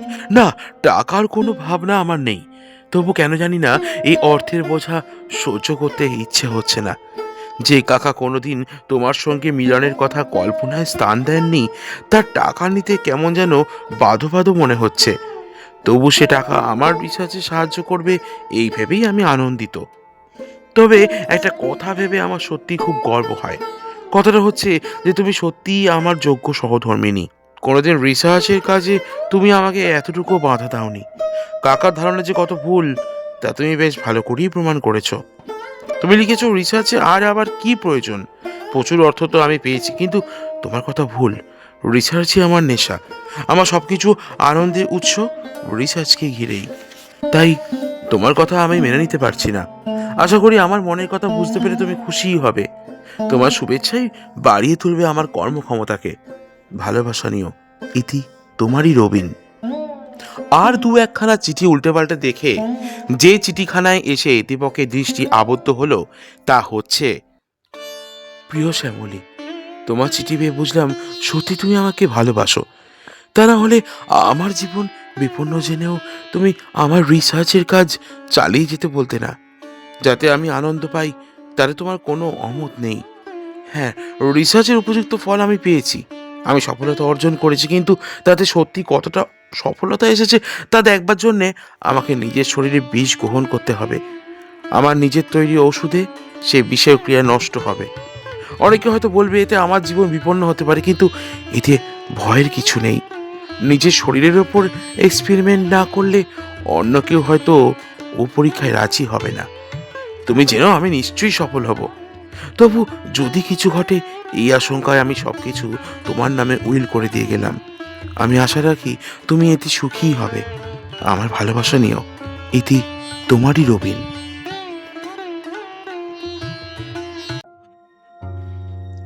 চিঠিগুলো শেষ করে দীপক হোটেলে ফিরল। সেদিন কলকাতায় দু একটা জরুরি বিষয় জানতে চেয়ে সে টেলিগ্রাম করলো। তারপর সন্ধেবেলা থানায় গিয়ে দেখা করলো বিলাসবাবুর সঙ্গে। বিলাসবাবু দীপককে দেখে খুশি হলেন, বললেন, সত্যি আমাদের সৌভাগ্য যে আপনি এই কেসের ভার নিজের হাতে নিয়েছেন মিস্টার চ্যাটার্জি। আমরা অনেক অংশে নিশ্চিন্ত হয়েছি যে এই কেসের সুসমাধান হবেই।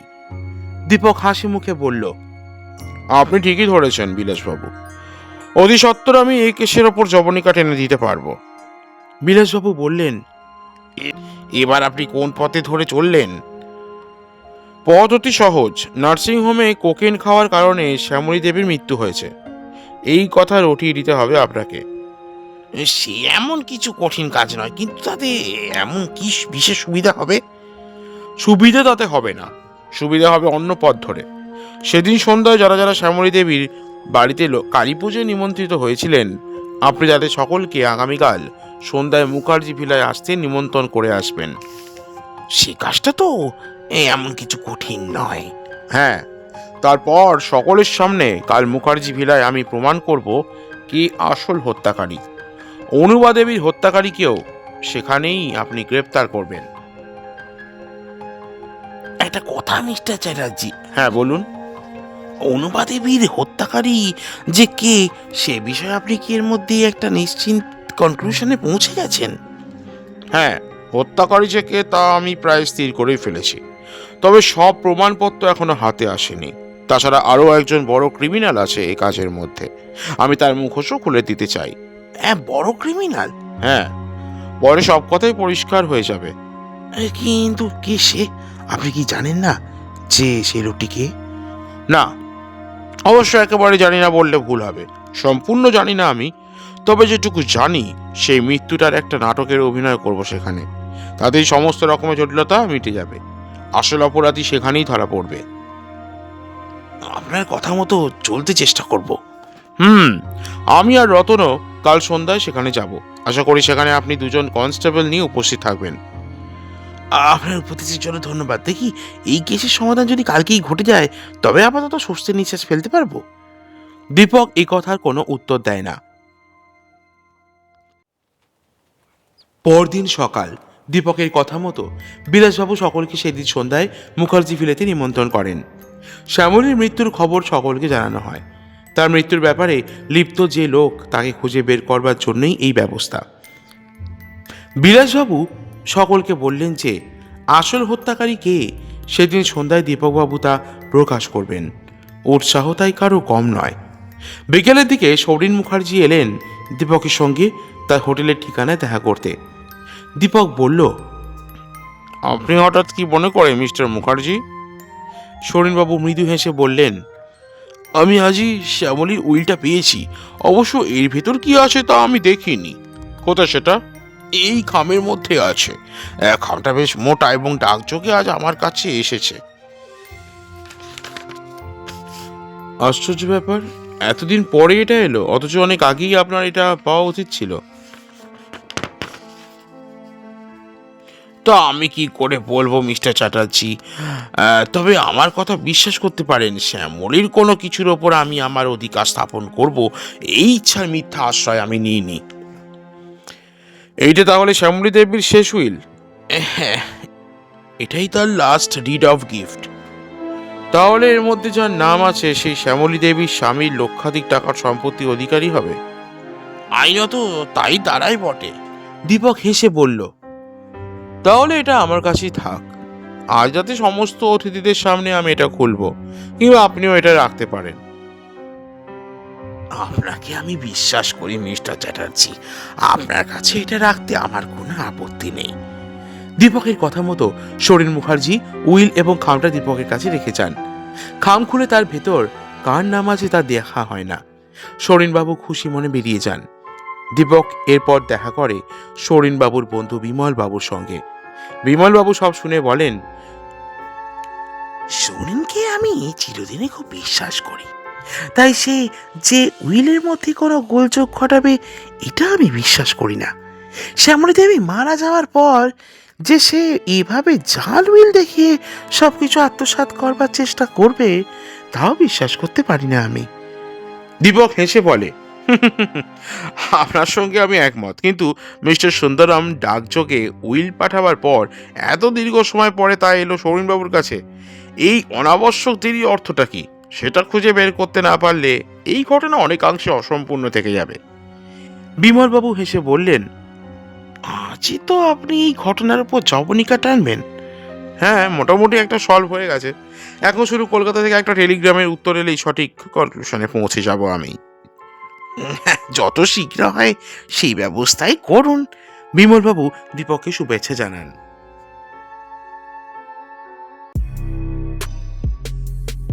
শুনছেন স্বপন কুমারের লেখা উপন্যাস মুখার্জি ভিলা। এখন আমাদের চ্যানেলটিকে সাবস্ক্রাইব না করে থাকলে অবশ্যই করে নিন। মুখার্জি ভিলায় আবার সকলে সমবেত হয়েছেন। সকলের মনেই উৎকণ্ঠা ও ভয়, অহেতুক একটা চাঞ্চল্য। তাছাড়া হঠাৎ শ্যামলী দেবীর মৃত্যু সকলের চিন্তাকেই যেন আরো অনেকটা বাড়িয়ে দিয়েছে। এটা ঘটল কেমন যেন আকস্মিকভাবে। দীপক সকলের দিকে তাকায়। তার চোখে মুখে যেন অদ্ভুত একটা ভাব খেলা করতে থাকে। তার মধ্যে দৃঢ়তার সঙ্গে খানিকটা গাম্ভীর্য মেশানো। দীপক আজ অতিমাত্রায় স্থির। তার উপরেই আগামী কেসের পরিসমাপ্তি নির্ভর করছে। দীপক ধীরভাবে সকলের দিকে তাকায়, তারপর মৃদু কণ্ঠে বলতে শুরু করে। অনুপা দেবীর হত্যার দিন এই বাড়িতে যারা যারা উপস্থিত ছিলেন তারা সকলেই এখানে উপস্থিত। তবে আজ একটা নতুন খবর আছে। শ্যামলী দেবীকে বিষ খাইয়ে হত্যা করবার চেষ্টা করা হয়। প্রথমটা তিনি খানিকটা আরোগ্যের পথে এগিয়ে গেলেও পরে তার অবস্থা আবার খারাপের দিকে যায় এবং অবশেষে তিনি মৃত্যুবরণ করেন।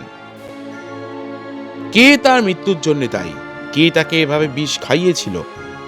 ঘরের মধ্যে থমথমে নিস্তব্ধতা।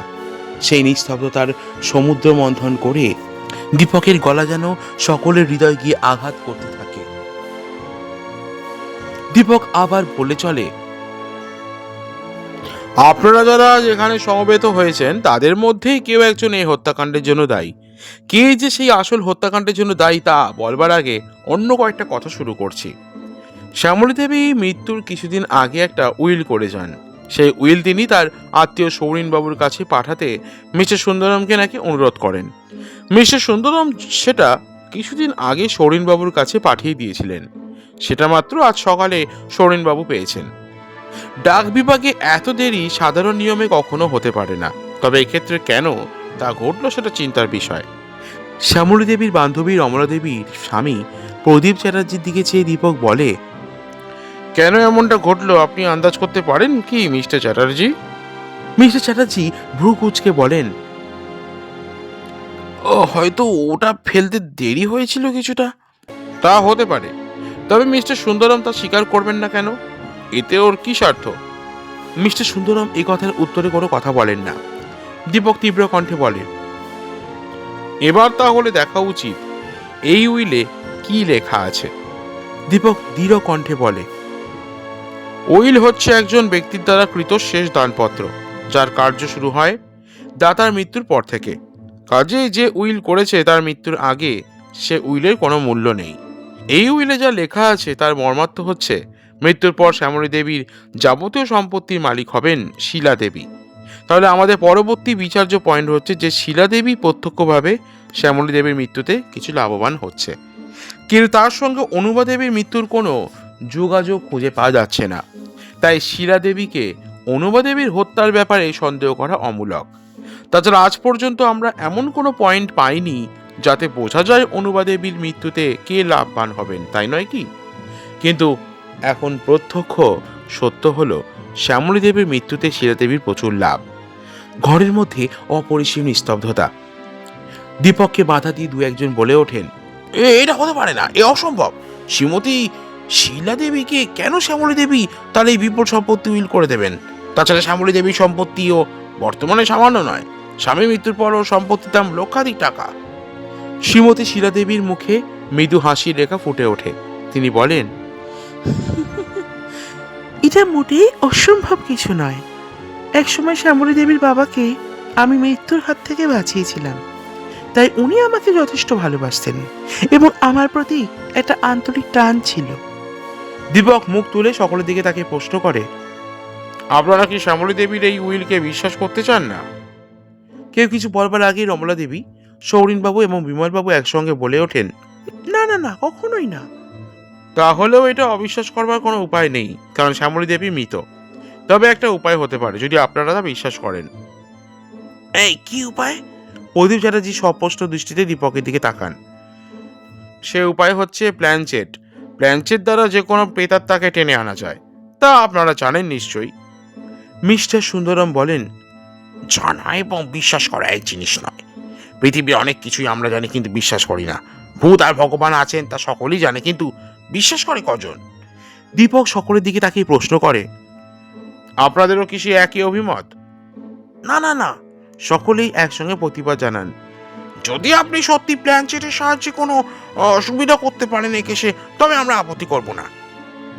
মিস্টার সুন্দরম শুধু বাধা দেন, বলেন, তাহলে এ কেসের পরিসমাপ্তি অনেক আগেই ঘটতে পারত। অনুপা দেবীকে প্ল্যানচেটে এনে তার কাছে জিজ্ঞাসা করতে পারতেন হত্যাকারীকে। দীপক বলেন, আমি যে তেমন কিছু করিনি এ কথাই বা কে বললো আপনাকে? আমি দীর্ঘদিন আগে থেকেই জনৈক বিখ্যাত প্রেত তত্ত্ব বিশারদের কাছ থেকে এই বিদ্যা শিক্ষা করি। তারপর এর সাহায্যে বহু জটিল কেসের সমাধানও আমি করেছি, যা হয়তো আপনারা জানেন না। সে কথা থাক, আপনারা সকলে স্থির হয়ে বসুন, আমি এর উপযুক্ত ব্যবস্থা করছি। কারো মুখ থেকে আর কোনো প্রতিবাদ বের হয় না। দীপক ধীরে ধীরে বলল, ঘরের আলোটা এবার একটু কমিয়ে ফেলা প্রয়োজন, তা না হলে প্রেতাত্মার আসতে অসুবিধে ঘটতে পারে। কথার শেষে দীপক ঘরের জোরালো আলোটা নিভিয়ে কোণের হালকা নীল আলোটা জ্বেলে দেয়। মৃদু নীল আলোয় ঘরের মধ্যে এক বিচিত্র পরিবেশের সৃষ্টি হয়, যেন অদ্ভুত একটা স্বপ্ন রাজ্য। দীপক তারপর বলে, আপনারা সকলে নিঃশব্দে বসে ভাবতে শুরু করুন মৃত শ্যামলী দেবীর কথা। একসঙ্গে চিন্তা করুন। অদ্ভুত নিস্তব্ধতা ঘনিয়ে আসে, সময় গড়িয়ে চলে, সেকেন্ড, মিনিট, ঘন্টা। অস্পষ্ট শব্দ বহুদূর থেকে ভেসে আসছে, যেন একটা নারী মূর্তি ধীর পায়ে এগিয়ে আসছে ঘরের দিকে। পরনে কোচকোচে কালো শাড়ি, মাথার চুল খোলা, মুখে মিষ্টি হাসি। দীপক সেদিকে চেয়ে বলে, শ্যামলী দেবী আসছেন। ঘরের বাতাস যেন মুহূর্তে বিচিত্র একটা স্পন্দনে প্রভাবিত হয়ে ওঠে। দীপক বলে, উনি এসে পড়লেন। আসুন শ্যামলী দেবী, আমরা ব্যাকুলভাবে আপনার জন্যই প্রতীক্ষা করছি। শ্যামলী দেবী হালকা পায়ে ঘরের মধ্যে প্রবেশ করে। সঙ্গে সঙ্গে ঘরের প্রত্যেকটি মানুষের মুখে চোখে যেন অদ্ভুত একটা আতঙ্কের ভাব ফুটে ওঠে। দীপক নিজের মনে যথেষ্ট খুশি হয়। সত্যি অদ্ভুত অভিনেত্রী শ্যামলী দেবী। ফ্রেম লাইনে যোগ দিলে উনি সুখ্যাতি অর্জন করতে পারতেন। নিজের মনের ভাব চেপে রেখে দীপক বলে, আপনি কি মৃত্যুর আগে একটা উইল করেছিলেন শ্যামলী দেবী? এই কথাটা কি সত্যি? হ্যাঁ, আমি উইল করে আমার সমস্ত সম্পত্তি দান করেছি। কাকে? কে আপনার সম্পত্তির মালিক হবে আপনার মৃত্যুর পরে? আমার মৃত্যুর পরে আমার সম্পত্তির মালিক হবেন আমার আত্মীয় সৌরিন্দা। কেবল এই একটি উইলই আমি করেছিলাম। কথা শেষ হয়, দীপক সঙ্গে সঙ্গে ঘরের আলো জ্বেলে দেয়। সকলে অবাক হয়ে দেখেন শ্যামলী দেবী তাদের সামনে দাঁড়িয়ে। দীপক মাথা তুলে বলে, শ্যামলী দেবী সত্যিই আজ মারা যাননি। আমি আপনাদের কাছে কথাটা বলেছিলাম বলে আন্তরিকভাবে দুঃখিত। শ্যামলী দেবী বেশ ভালোভাবেই বেঁচে আছেন। আমি শুধু তদন্তের সুবিধার জন্য এটুকু করেছিলাম। আমি জানতাম ওর মৃত্যু সংবাদ রটনা হওয়ার সঙ্গে সঙ্গে কোনো কিছু অঘটন ঘটাতে পারে। কি ঘটে তা দেখবার জন্যই আমি আপনাদের কাছে বলেছিলাম ওর মৃত্যুর কথা। আমার ধারণা মিথ্যা বলে প্রমাণিত হয়নি। উনি মৃত বলে জানতে পেরেই মিস্টার সুন্দরম একটা জাল উইল পাঠিয়েছিলেন সৌরিনবাবুর কাছে। এতদিন উনি সেটা পাঠাননি, কারণ তিনি জানতেন শ্যামলী দেবী সবকিছুই ভুলে যান দুদিন বাদে। উনি একটু খামখেয়ালি গোছের মেয়ে, তাই তিনি উইলটা করিয়ে নিজের কাছে রেখে দিয়েছিলেন দীর্ঘদিন আগে। এমনকি শ্যামলী দেবীর বিয়ের গোপন খবরও উনি জানতেন বেশ ভালোভাবেই। শ্যামলী দেবী যে স্বামীর মৃত্যুর পর বিরাট সম্পত্তির উত্তরাধিকারিণী হবেন তাও ওর অজানা ছিল না। তাই উনি এইভাবে স্ত্রীর নামে সমস্ত সম্পত্তি হাত করতে চেয়েছিলেন। লোকে তাকে সন্দেহ করবে না, কারণ সকলে জানে শিলা দেবী শ্যামলী দেবীর পিতাকে রক্ষা করেছিলেন। একটু থেমে দীপক আবার বলে, এ তো হলো একদিকের কথা, কিন্তু এখনো বড় একটা প্রশ্নের কোনো সমাধান হয়নি। তা হচ্ছে অনুপা দেবীর হত্যার জন্য দায়ী কে? ঘরের মধ্যে নিস্তব্ধতা ঘনিয়ে আসে আবার। রমলা চ্যাটার্জি বলেন, মিস্টার সুন্দরমকে হয়তো এ ব্যাপারে জন্য সন্দেহ করা চলতে পারে। না, আমি জানি যখন অনুপা দেবী নিহত হন তখন মিস্টার সুন্দরম বাজি পোড়ানো দেখছিলেন। তাহলে সেই জন্য দায়ী কে? বিমলবাবু প্রশ্ন করেন। দীপক দৃঢ় কণ্ঠে বলে, আমি জানি অনুপা দেবীর মৃত্যুর জন্য অপরাধী কে। অনুপা দেবীকে কে হত্যা করেছে তা জানাতে গেলে সুদীর্ঘ একটা কাহিনী বলতে হবে। যদি তা শোনবার ধৈর্য আপনাদের না থাকে তবে কে খুনি তা আপনারা বুঝতে পারবেন না। বিমলবাবু এবং মিস্টার চ্যাটার্জি বলেন, আপনি আপনার কাহিনী শুরু করতে পারেন মিস্টার চ্যাটার্জি। আপনারা তা শুনবেন, কিন্তু একটা কথা। হ্যাঁ, বলুন। এই কাহিনী বলার সঙ্গে সঙ্গে কিছু অঘটন ঘটতে পারে, তাই আগে থানায় খবর দিন। থানা থেকে অফিসার বিলাসবাবু ও কয়েকজন সশস্ত্র পুলিশ এখানে উপস্থিত থাকবেন। তাদের সামনে আমি এই কাহিনী বিবৃত করব। বেশ, তাহলে আমি থানায় ফোন করবার ব্যবস্থা করছি। সৌরিনবাবু উঠে চলে যান। আধ ঘন্টার মধ্যেই থানা থেকে বিলাসবাবু এসে উপস্থিত হলেন, সঙ্গে তার 3 জন সশস্ত্র কনস্টেবল। দীপক বিলাসবাবুর দিকে চেয়ে বলে, আজকে আমার তদন্তের শেষ দিন বিলাসবাবু। আজই আমি তুলে ধরবো আপনার সামনে এই কেসের হত্যাকারীকে। সমস্ত ব্যাপারে চক্রান্তকারী কি একজন লোক? না, একাধিক লোক এ ব্যাপারে জড়িত। তার মানে? মানে খুব ডিফিকাল্ট নয়। একাধিক লোকের হস্তক্ষেপের ফলেই যে এই ঘটনাগুলো ঘটেছে তার মধ্যে এতটুকু সন্দেহের কিছুই নেই। তারপর এই ব্যাপারে যারা জড়িত তাদের নিজেদের মধ্যেও পরে গোলযোগ ও চক্রান্ত শুরু হয়েছিল। ঘরের মধ্যে উপস্থিত সকলের মুখের দিকে একবার বেশ ভালো করে তাকিয়ে নিয়ে দীপক শুরু করে। আচ্ছা, দস্যু বলবন্তের নাম কি আপনারা কেউ শুনেছেন? হ্যাঁ, বিলাসবাবু বলেন। হ্যাঁ, কলকাতার একজন দুর্ধর্ষ দস্যু এই বলবন্ত। আপনি অনেকবার তাকে গ্রেপ্তার করবার চেষ্টা করেও সফল হননি, তাই না? ঠিকই ধরেছেন বিলাসবাবু। আমার ধারণা এই দস্যু বলবন্তের সঙ্গে এই ঘটনার কোনো ঘনিষ্ঠ যোগাযোগ আছে। কিন্তু কে এই দস্যু বলবন্ত সিং? তা বলবার আগে ঘটনাটা আগাগোড়া পর্যবেক্ষণ করে দেখা উচিত আমাদের। হ্যাঁ বেশ, তাহলে গোড়া থেকে শুরু করুন। আপনি আসার আগে আমি বলেছিলাম যে একটা কাহিনী এখানে উপস্থিত সমস্ত অতিথিদের শোনাবো, কিন্তু এই কাহিনী বলবার সঙ্গে সঙ্গে কোনো অঘটন ঘটতে পারে এই আশঙ্কায় আমি কাহিনীটা এতক্ষণ বিবৃত করিনি। যাক, আপনার আর আশঙ্কার কোনো কারণ নেই। আপনি এবার নিশ্চিন্ত মনে কাহিনী শুরু করতে পারেন। হ্যাঁ, আমি তাহলে প্রথম থেকেই বলি। এই ঘটনার প্রথম অংশ হচ্ছে শ্যামলী দেবীর জীবনের ওপর ঘন ঘন আক্রমণ। পরপর 3 বার তাকে হত্যা করবার চেষ্টা করা হয়। আমি ঠিক কথাই বলছি না শ্যামলী দেবী? হ্যাঁ, শ্যামলী খান নারে। শ্যামলী দেবী তাহলে এই রহস্যের সঙ্গে ওতপ্রোতভাবে জড়িত, কিন্তু একটা কথা স্বীকার করেননি তিনি। তা হচ্ছে তিনি কার প্ররোচনায় এই আক্রমণের গল্পগুলো বলেছেন সকলের কাছে। যার প্ররোচনায় তিনি এই কাজ করেছেন তিনিই ঘটনাগুলো সুন্দরভাবে সাজিয়ে শ্যামলী দেবীর কথাকে প্রায় সত্যি করে তুলেছেন। কে সেই লোক? সে অদৃশ্য লোকটি হচ্ছে দস্যু বলবন্ত সিং। যাক, এবার পরবর্তী ঘটনায় আসি। প্রফেসর রবীনবাবুর সঙ্গে শ্যামলী দেবীর আলাপ হয় পুরীতে। সে সময় অনুবা দেবীও শ্যামলী দেবীর সঙ্গে ছিলেন, তাই না শ্যামলী দেবী? শ্যামলীর মুখখানা ফ্যাকাশে দেখায়। সে কোনো রকমে ঘাড় নেড়ে বলে, হ্যাঁ, সেও ছিল আমার সঙ্গে। দীপক আবার শুরু করে। সে সময় শ্যামলী দেবী রবীনবাবুর কাছে প্রপোজ করেন তাকে বিয়ে করবার জন্যে, কিন্তু প্রফেসর রবীনবাবু জানান যে তিনি বিবাহিত, কাজেই তার সঙ্গে শ্যামলী দেবী বিবাহ হতে পারে না, তাই না শ্যামলী দেবী? তখন আপনি জানতেন না যে আপনার বোন অনুবার সঙ্গে তার গোপনে বিবাহ হয়েছে? অনুবা দেবীর ডাকনাম ছিল শ্যামলী, কিন্তু তিনি শ্যামলী নামটা ব্যবহার করতেন না, কারণ আপনারও ওই নাম, আর আপনি বিশেষ করে শ্যামলী নামটাই নিজের বেলায় ব্যবহার করতেন। আপনার যে অন্য একটা নাম আছে তা যেন ভুলেই গেছেন। যাই হোক, অনুবা দেবী বুঝতে পারেন না যে আপনার মনে কোনো অভিসন্ধি আছে। তিনি তাই তার স্বামী প্রফেসর রবীনবাবুর দেওয়া চিঠিগুলো দেখতে দেন আপনাকে। আপনি সেগুলো কোনো একজনের পরামর্শে আপনার কাছে রেখে দেন এবং নিজের ওপর ঘন ঘন আক্রমণের কাহিনীগুলো প্রচার করতে থাকেন। কিন্তু আপনি একটা বড় ভুল করেছিলেন। সেটা হচ্ছে অনুবা দেবীর স্বামীর সম্পত্তির ওপর লোভ করা। যার পরামর্শে আপনি কাজ করেছিলেন সেই যে দস্যু বলবন্ত তা আপনি জানতেন না, তাহলে আপনি এমন কাজ করতেন না নিশ্চয়ই। দস্যু বলবন্ত চেয়েছিল আপনাকে অনুবা দেবীর সম্পত্তির মালিক করতে, তারপর আপনাকে সরিয়ে নিজেই সে সম্পত্তি দখল করত। এই ছদ্মবেশী বলবন্ত সিং হচ্ছে মিস্টার সুন্দরম, এটা ওর ছদ্মনাম, আর শিলাদেবী হচ্ছেন ওর একজন সহকর্মিনী। কি বলেন? সকলে নিস্তব্ধ। দীপক বলে চলে, যে মুহূর্তে শ্যামলী দেবী শুনলেন রেডিওতে যে রবীনবাবু মৃত্যুবরণ করেছেন, সঙ্গে সঙ্গে তিনি হত্যা করলেন অনুবা দেবীকে গুলি করে। তারপর রিভলভার বাড়ির সেই গুপ্ত কক্ষে লুকিয়ে রাখলেন। মাত্র একজন লোক ওর এই কাজ লক্ষ্য করেছিল, সে হচ্ছে ঝি মনোরমা। মনোরমা ধীরে ধীরে মুখ তোলে, বলে, আমি সবই দেখেছিলাম বাবু, কিন্তু ভয়ে কিছুই বলতে পারিনি।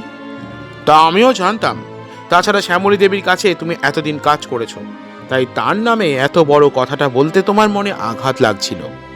বাজি পোড়ানোর দিনটিকেই শ্যামলী দেবী এই বিশেষ কাজটির জন্য মনোনীত করেছিলেন, কারণ শব্দটা কারো কানে যাবে না, মনে হবে কোনো পটকার শব্দ। অনুবা দেবীকে হত্যা করবার জন্যে এখানে উনি আমন্ত্রণ করে এনেছিলেন। হত্যাকাণ্ড শেষ হলে উনি সকলকে বলেন যে উনিই রবীনবাবুর স্ত্রী। রবীনবাবু অবশ্য শ্যামলী নামেই সবকিছু অনুবা দেবীর নামে উইল করে যান। শ্যামলী দেবী তাই কোনো অসুবিধা ছিল না মৃতা অনুবা দেবীর সম্পত্তি দখল করতে। শ্যামলী দেবী জানতেন যে পৃথিবীতে ভালোভাবে বেঁচে থাকতে গেলে প্রচুর অর্থের প্রয়োজন। এছাড়া তার অর্থ উপার্জন করবার অন্য কোনো পথ জানা ছিল না। বাধ্য হয়ে তিনি দস্যু বলবন্তের প্ররোচনায় এই কাজ করেছিলেন। কিন্তু দস্যু বলবন্ত অর্থাৎ মিস্টার সুন্দরমের প্ররোচনায় এই উইলটা করে তার হাতে দিয়েই ভুল করেন। দস্যু বলবন্ত অর্থাৎ মিস্টার সুন্দরম যখন দেখতে পেলেন যে শ্যামলী দেবী রবীনবাবুর সমস্ত সম্পত্তির মালিক হয়েছেন, তখন তিনি কর্মচঞ্চল হয়ে উঠলেন। তিনি চাইলেন বিস্কুটের সাথে কোকেন মিশিয়ে শ্যামলী দেবীকে হত্যা করতে, কিন্তু ভাগ্যগুণে শ্যামলী দেবী ভালো হয়ে উঠলেন। এদিকে আমি শ্যামলী দেবীর মৃত্যুর রটনা করেছিলাম, তাই সৌরিনবাবুর কাছে চিঠি গেল। তাতে একটা জাল উইল, সব সম্পত্তির মালিক ধরা হয়েছে শিলা দেবীকে, কিন্তু শ্যামলী দেবী উইলটাতে সব সম্পত্তি দিয়ে গিয়েছিলেন সৌরিনবাবুকে। কাজেই মিস্টার সুন্দরমের তরি তীরে এসে ডুবে গেল। দীপকের কথা শেষ হবার সঙ্গে সঙ্গেই শ্যামলী হঠাৎ কি একটা জিনিস মুখের মধ্যে পুড়ে দেয়। চিৎকার করে ওঠেন রমলা চ্যাটার্জি। দীপক ছুটে যায় তাকে বাধা দেবার জন্য। শ্যামলী দেবী খিলখিল করে হেসে ওঠে। অদ্ভুত এক ঝলক হাসি ঝরে পড়ে তার ঠোঁট থেকে। শ্যামলী বলে, আপনাকে বড় দুঃখ দিলাম মিস্টার চ্যাটার্জি, আপনি শেষ পর্যন্ত আমাকে গ্রেপ্তার করতে পারলেন না। দীপক বলে, কি খেয়েছেন আপনি? কথা শেষ হয় না, শ্যামলীর দেহটা ঝুলে পড়ে একেবারে। একটা অস্ফুট শব্দ বের হয় তার মুখ দিয়ে। দীপক বলল, আপনার আসামিকে ধরতে পারলেন না বিলাসবাবু? বিলাসবাবু তখন ছিলেন ডান দিকে। দীপক দেখে তার দৃষ্টি মিস্টার সুন্দরমের দিকে নিবদ্ধ। কোমরের বেল থেকে রিভলভারটা নিয়ে মিস্টার সুন্দরমের দিকে তুলে বিলাসবাবু বললেন, আত্মসমর্পণ করো দস্যু বলবন্ত ওরফে মিস্টার সুন্দরম। মিস্টার সুন্দরম বলেন, আমি যখন ধরা পড়েছি তখন আত্মসমর্পণ করতে বাধ্য, কিন্তু কথা শেষ হয় না। মিস্টার সুন্দরম এক ফাঁকা টেবিলের ওপরের পেপার ওয়েটটা নিয়ে সেটা ছুঁড়ে দিয়েছিলেন ঘরের আলোটা লক্ষ্য করে। কাঁচ ভাঙার শব্দ হয় ঝনঝন। বিলাসবাবু রিভলভার গর্জন করে ওঠে একবার, তারপরেই ঘনিয়ে আসে অপরিসীম স্তব্ধতা। ঘরের আলো অনেক কষ্টে জ্বালানো হয়। দেখা যায় মিস্টার সুন্দরম ওরফে দস্যু বলবন্তের কোনো চিহ্ন নেই ঘরের মধ্যে। দস্যু বলবন্ত এবং তার সহকর্মিনী শিলাদেবী কোন পথে যে অদৃশ্য হলো তা কেউ জানে না। দীপক বলে, একটু দেরি হয়ে গেছে আপনার বিলাসবাবু। বিলাসবাবু বলেন, কিন্তু এত তাড়াতাড়ি যে ওটা এইভাবে পালাবে তো আমি তো কল্পনাই করতে পারিনি। যাক, আসুন আমার সঙ্গে। দীপক ও বিলাসবাবু সদল বলে বেরিয়ে যান দস্যু বলবন্তকে অনুসরণ করার জন্যে। মুখার্জি ভিলা থেকে বাইরে এসেই তারা শুনতে পান একটা মোটর গাড়ির ইঞ্জিনের গর্জন। একটা গাড়ি দ্রুত বেগে মুখার্জি ভিলা থেকে ছুটে বেরিয়ে গেল বলে মনে হলো যেন। আমরা ওকে অনুসরণ করব। গাড়িতে উঠুন বিলাসবাবু। রাঁচি শহরের ওপর থেকে পালানো অত সহজ নয়। হ্যাঁ হ্যাঁ, তাই চলুন। দীপক আর বিলাসবাবু বাইরে এসে মোটরে চড়ে বসেন। মোটরখানা ছুটে চলে দ্রুত গতিতে। হাজারিবাগ রোড, রাঁচি শহরের বুকের ওপর দিয়ে চলে গেছে পথটা। সেই পথ দিয়ে দ্রুত গতিতে গাড়ি দুটো ছুটে চলে, যেন গতির প্রতিযোগিতা শুরু হয়েছে কক্ষচ্যুত দুটি উল্কার মধ্যে। রাত্রির ছায়া যেন থরথর করে কাঁপতে থাকে। দুটি গাড়ির মধ্যে দূরত্ব কমে আসে। দীপক আর বিলাসবাবু পিস্তল ছুটতে থাকেন। রাতের শান্তটাকে টুকরো টুকরো করে গর্জে ওঠে পিস্তলের শব্দ। তারপর সব শান্ত স্থির। আগে গাড়িটা চুপচাপ দাঁড়িয়ে যায়। দুজনে এগিয়ে যান কি ঘটেছে দেখবার জন্যে। সামনের গাড়ির দিকে ঝুঁকে বেশ ভালোভাবে পরীক্ষা করেন। একটি আহত নারী দেহ, 2-3 জায়গায় গুলি লেগেছে। শিলা দেবী। দীপক ভালো করে পরীক্ষা করে বলে, বাঁচবার কোনো আশা নেই ওর। একটু জল, একটু জল। শিলা দেবীর কণ্ঠ কাঁপতে থাকে। জল খেয়ে অনেক কষ্টে শিলা দেবী বলেন, পারলাম না আপনাদের সঙ্গে গাড়ি চালাতে। বলবন্ত কোথায়? সে অনেক আগে গাড়ি থেকে লাফিয়ে নেমে গেছে। প্রায় 15-20 মিনিট আগে লাফ দিয়েছিল সে গাড়ি থেকে। তারপর আপনি গাড়ি চালিয়ে এসেছিলেন? হ্যাঁ, তারপর আপনাদের গুলি। একটা অস্ফুট শব্দ করে শিলাদেবী ঢলে পড়েন। ধীরে ধীরে তার দেহ ঠান্ডা হয়ে আসতে থাকে। বিলাসবাবু বলেন, মিথ্যা বলবন্তকে বাঁচাতে গিয়ে ওর এই অবস্থা হলো। দীপক শুধু বলে, একটু জন্য আমাদের চোখে ধুলো দিয়েছে সে, তবে একদিন আমি তাকে ধরবো। গাড়িতে শিলাদেবীর দেহ তুলে নিয়ে তারা গাড়ির মুখ ঘুরিয়ে ফেলেন।